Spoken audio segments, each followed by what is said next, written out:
Around 200 years ago, there was an old mining settlement named Rausch Creek, and I got to thinking this would be a perfect place to take an adventure. So I packed the things I needed for the day for a nice long hike in the woods and loaded up the old truck, and I figured it'd be good to head on out.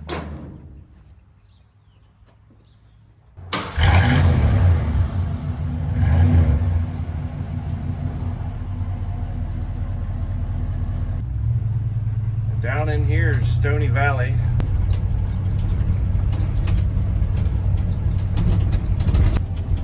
We're heading up the mountain here.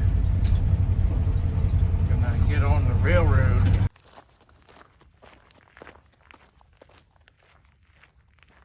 In the St. Anthony's Wilderness area. Miles and miles of endless railroad tracks.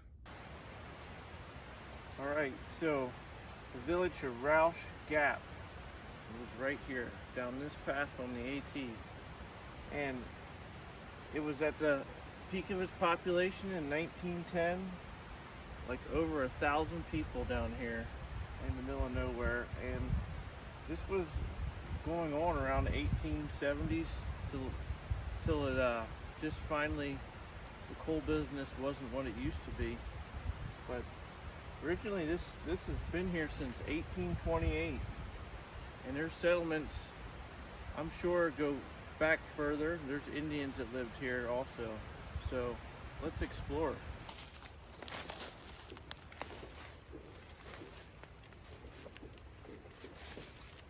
And just looking through here, look at the size of the stones used. That's a massive stone.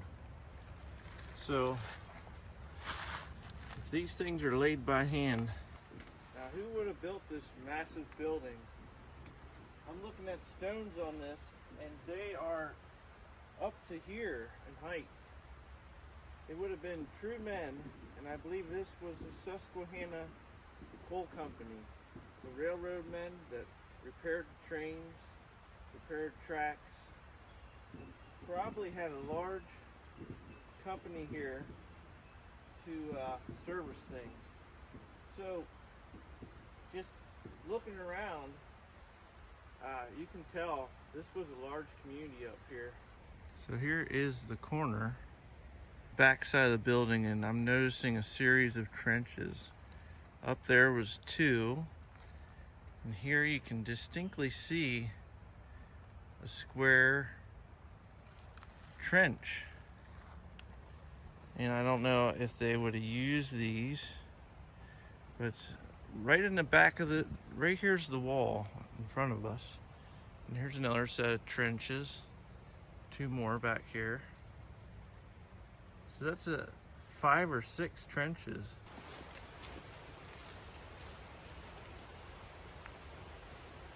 Now just walking down through, you can see a series of old remaining foundations. Came to where they used to live here, and I came across this old well. Well, thanks to the sun out today, you can see the outline of a square building with these green rocks, these mossy stones. But it would have came over here at the corner.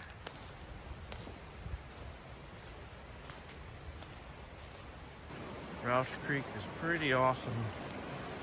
Would have been a nice place to live. Now that water is clear up here. Now here you can see the corner of distinct foundations, and they would have went all the way over here to this side, back through beyond this larger tree. There's an old cemetery back here, and I'd like to take another look. Here you can see house remains. This stone wall makes a turn right here. Now I can see this being an old coal miner's house. He would have laid it up back in the 1820s. Perhaps moving here would have been a great adventure. You can veer off, find the old cemetery, keeping these wilderness. Now here is the remains of once was up to 100 people that were buried here. And we have John Proud, an English immigrant who died in 1854. And these would have been mine workers. It's a place to bury those who worked in the mine, and this one in particular, Andrew Allen, is a native of England. His death by accident in the gold mine Gap. And 1854, and it's a great inscription. Here is beneath the humble sod, the noble work of a nature's God. That stone there in particular would have been a grave. And here's another one. And to think over 100 people could have been buried here. Where all are they? Here we are in the basement of what I think would have been a church, because it's right at the focal point in town. It's fairly large. Basements in them time would have been a lot of extra. You can see the old stairway coming down, that laid stone right here. That's the entrance to the basement. Now it is amazing what water can do, because I was here 8 years ago and there's a nice bridge, and I still want to show you what that used to look like. I rode back the railroad tracks even further than my trap line, and I wanted to show you this old bridge. I mean, a nice arch bridge for the railroad. I'm heading up this direction on the Appalachian Trail, but this is the old coal mining operation up here. And here's the old Summit Siding Railroad that goes down to the main railroad. We're gonna follow that railroad up, see if we can find more coal operation. Now here is a good view of the coal breaker.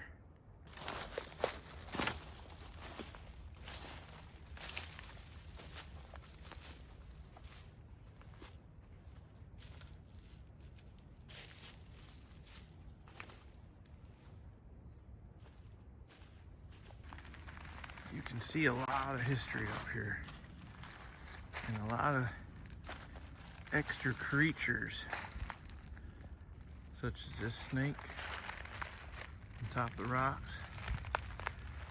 It's a good time for snakes to be out, and you just gotta watch your step. You can see there was a wall heading down over here also, so by the ventilation tower, and that would be my educated guess, because the ventilation towers were on all these coal mining areas. They would have vented the air for the operation. Perhaps they would have had diesel down below, but there's definite sign of all that stone. This used to be a large tower, and I visited a large tower up here years ago, and I can show you that picture. And down from the breaker, it's amazing to think that this was actually the old coal mine entrance. And as you've seen from the gold mine, they stoned off the entrances. And just in this dip area, you can see remnants.